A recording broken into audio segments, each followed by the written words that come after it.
Let's turn to a really dramatic situation unfolding in the north of Ontario. Rescue efforts are underway there in a remote fly-in community where a large wildfire has prompted a state of emergency.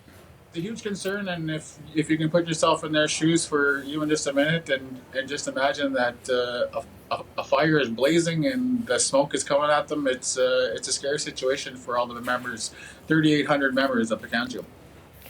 The fire began Wednesday night, and it is moving ever closer to Pikangikum First Nation. You see that bright red streak across the sky, the flames threatening homes and forcing people to flee. And that is just one of the stories that we're watching this morning. So much going on that John Northcott's going to keep track of all of this story for us, John. So beginning in Pikangikum, what can you tell us there? This is a fire that just blew up very quickly. Yeah, it blew up. They're right on the edge of the lake. There is no road access, and as a result of the heavy smoke, we're seeing difficulty in getting some aircraft in. It is a fly-in only community. They're working on a road, but that is a long way away at the moment. So we're talking about the fires just a couple of kilometers from town. You heard the explanation there. Several thousand people in the community. They have been bringing them out. They have been taking them out by aircraft in the big Hercules. They've brought several hundred out already. They can take about 80 to 100 per plane, but the situation continues. We can show you the sort of aircraft we're using. A lot of people, but again, their ability to land potentially interfered with by that smoke in the air as they move people out from the community. Let's listen to the minister responsible, Ralph Goodale, as he describes some of the challenges and some of the help available. Both the provincial government and the Canadian Armed Forces are trying to get as many aircraft into the area as we possibly can. The Hercules is one of the most efficient simply because of its size. That also limits its agility because of the size. But we're working with the province to make all the assets and personnel available. We've got to make sure those people are out of harm's way.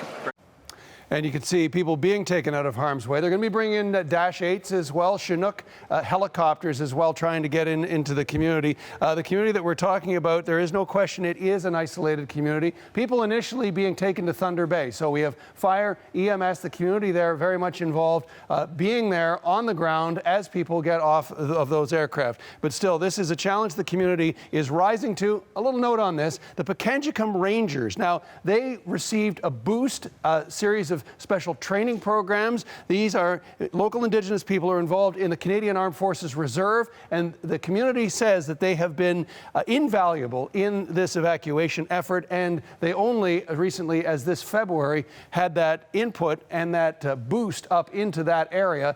So the Pikangikum Rangers being credited with helping the community throughout this crisis. Some of the first images we have of the evacuations that continue today for people living in northern Ontario in the First Nation of Pikangikum, right near now an out-of-control wildfire. A state of emergency declared there Wednesday. The community is a fly-in community. It's 500 kilometers northwest of Thunder Bay, so it is remote, and you can see as they've taken some of these people to Thunder Bay, some of the very first to get onto that military plane and then to land and to safety and for medical attention and care. But there are many more people waiting to be rescued, and we want to bring you up to date on the story. Derek Fox is with us again this morning, and he is the Deputy Grand Chief of the Nishnawbe Aski Nation, which represents 49 First Nations in Northern Ontario, Pikangikum among them. He's in Kenora this morning. Deputy Chief Fox, it's good to have you on our program again. Thanks for coming back. Yes, good morning. Thank you, Heather. So the numbers that I have, Chief, there are about 3,000 people in Pikangikum, about 1,600 of whom are considered vulnerable. We saw some of them there in those pictures. How many of those people have been evacuated so far? There's actually 3,800 people in Pikangikum. Okay. And so far, there's been roughly about just over 300 people evacuated. So we had some planes land yesterday, Hercules being one of them. So we figure about 4 or 5 trips were made throughout the day.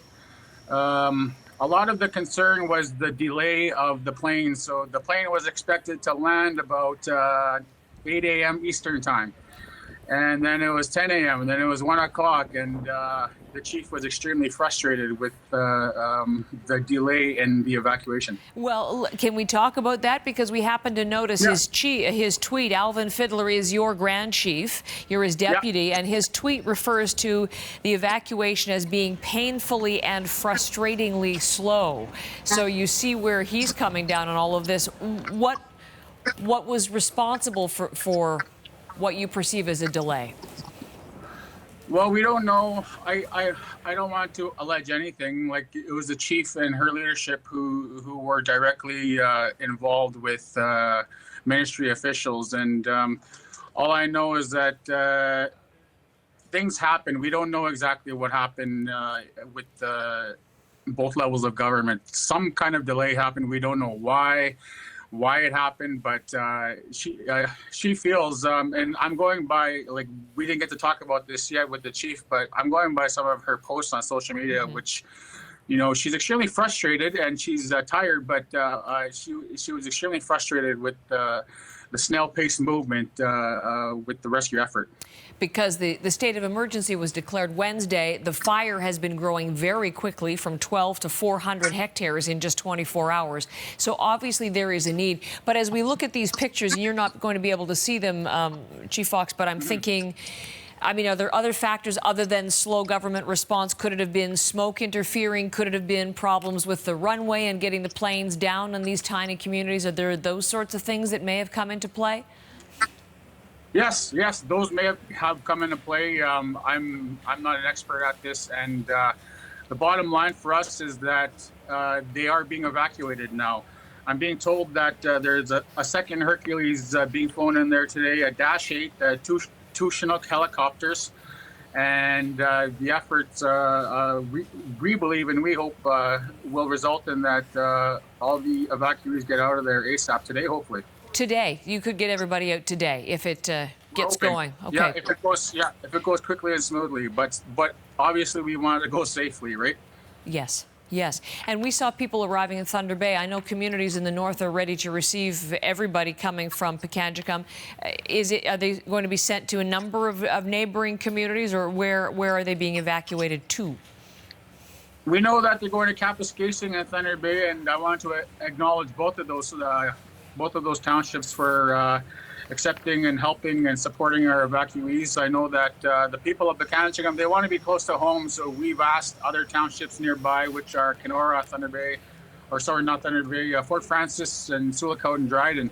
But we understand they're smaller townships and extremely limited, but we've asked them to accept some evacuees. So Thunder Bay, Kapuskasing are the two main townships right now, and I know that Thunder Bay Mayor Bill Morrow has asked for more than 300, which is the number they agreed to when we talked to him yesterday that they could take. So we're extremely grateful. I want to acknowledge both Thunder Bay and Kapuskasing at this point. What are you hearing also about the status of the fire this morning? I mentioned how quickly it's growing and how fast it is spreading. Are any homes in Pikangikum threatened? Is it getting closer to the First Nation, or what is the latest information you have? I'm hearing that well, yesterday it was getting closer to the homes. It was getting closer to the community. I know that yesterday morning it was about 2 or 3 kilometers from the community. So as of this morning, I've heard that the winds have died down a bit and shifted in their favor. So while the fire is still active, it's not coming directly at them at this point, is what I was hearing. Well, that is good news, because it's always about the winds and the direction, isn't it? So we'll keep watch on that. So as far as I'm understanding, yes, there was some confusion. Yes, there was a delay, which was concerning and frustrating to people. But the evacuation is underway today, and you hope to have it all done by today if things go well. Is that a good summation of where things stand? That's a good summation, and you nailed it perfectly. It was frustratingly slow, and I think everyone learned their lesson, and we're hoping that today it goes a lot better and a lot quicker and smoother.